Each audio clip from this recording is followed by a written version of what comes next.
Another big rise in coronavirus infections as hospitals gear up for the next wave. The impact of the pandemic means that more than 4 million people are now on hospital waiting lists in England for routine treatments. Some hospitals, like Bournemouth, are only treating a few coronavirus patients, but they have difficult decisions to make. If we see a flu season, if we see COVID rising, how we balance that with keeping all the other patients who need to be treated in the hospital coming through.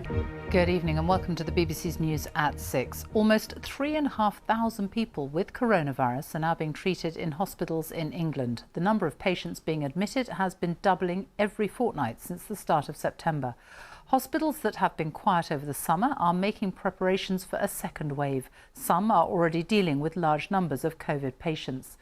It's all had a huge knock-on effect on other services. New figures reveal that more than 4 million people are currently waiting for routine operations on the NHS in England. Half of them have been waiting at least 4 months. And more than 110,000 people in England have been waiting longer than a year. That's the highest figure since 2008. More than 20,000 cancer patients did begin treatment in August, but that's a drop of 5,000 on the same period last year. But there has been a considerable rise in the number of procedures like hip and knee replacements. Our health editor, Hugh Pym, is in Bournemouth in Dorset tonight. Hugh. Yes, Sophie, hospitals around the UK have a really tough task right now. There are the usual winter pressures already bringing more patients in. Then there's this big backlog of work, routine surgery, procedures and appointments, all postponed earlier in the year because of the COVID situation. Now, most hospitals, including here, are getting to grips with that. They're beginning to work through it, but it remains quite a difficult job ahead.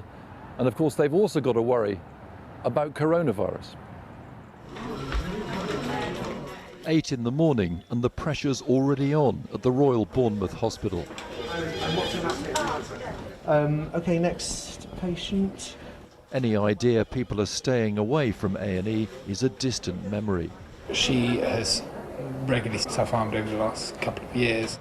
All the bays filled up overnight. Now comes the staff handover. So she is a 24-year-old lady, again known to the mental health team, who had a crisis last night. Irrespective of COVID, hospitals like this are facing up to the build-up of the usual winter pressures. Here they've seen some of their busiest ever days in the emergency department. Dr. Farhad Islam is a senior consultant here. He's seen an increase in patients needing mental health crisis care.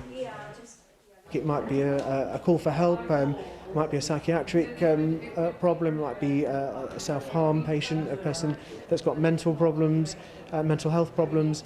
So, you know, we're seeing the whole array of patients, but in amongst that, the rate of COVID is increasing. COVID case numbers are relatively low in the local area. So I think the goal today was to try and clear another bay if possible. But at this meeting they need to work out how to make space while protecting other patients. We do need to get another bay empty, I completely agree. We're still seeing numbers of patients come in with non-COVID related conditions, but we've got a small proportion of patients with COVID and we are unable to mix those pathways, so we need to find a way to do that safely. So this is our intensive care unit that we have ready to use for the second surge of COVID. The intensive care beds are ready and staff know only too well what could come their way. So we're all still fairly raw from last time.